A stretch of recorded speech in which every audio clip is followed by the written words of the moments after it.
Hi, Ashton McLeod, University of Tennessee, Chattanooga. I am Assistant Director of Sports Performance. Traditionally, in our terms of schedule, when we go into it, we're looking for a 5 times a week, whether that's 3 times a lift with me and 5 times on the field with Coach Gavin. As we get into in-season mode, they will have 2 to 3 lifts with me. One of them being a full-on regeneration one, as we call our regen day, where they're getting their legs back up and with them, getting ready to practice for the two games weeks that we have. So when I go into the new season, I see what my girls have done previous times going into it.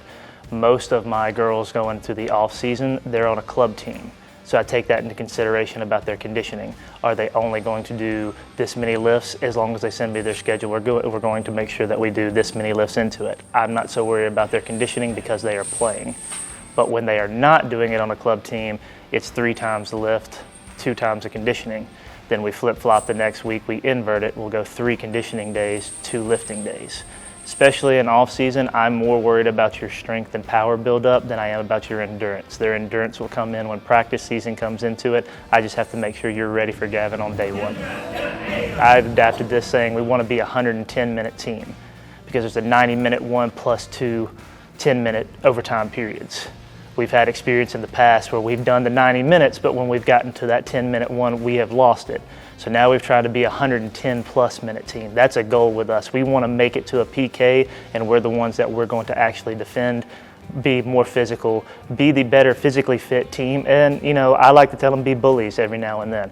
I was like, we're going to be the ones that push people around and establish ourselves rather than them doing it with us. So Caroline Bass, our athletic trainer, she works with me hands-on every day as far as telling me as far as an injury report, who's doing what. She's my eyes and ears when it comes to practice when I'm not there. So she's a huge help as far as the recovery aspect. After every game, it's a foam roll, it's a stretch, it's a mobility series. We're making sure that these girls are getting ready and they're being injury resilient.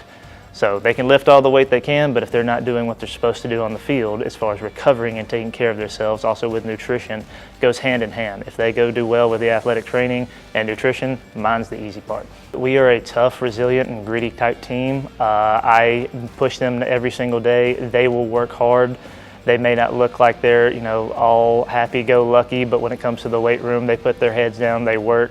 They're a great group. There's a lot of new faces. I'm excited to see what they can do this year.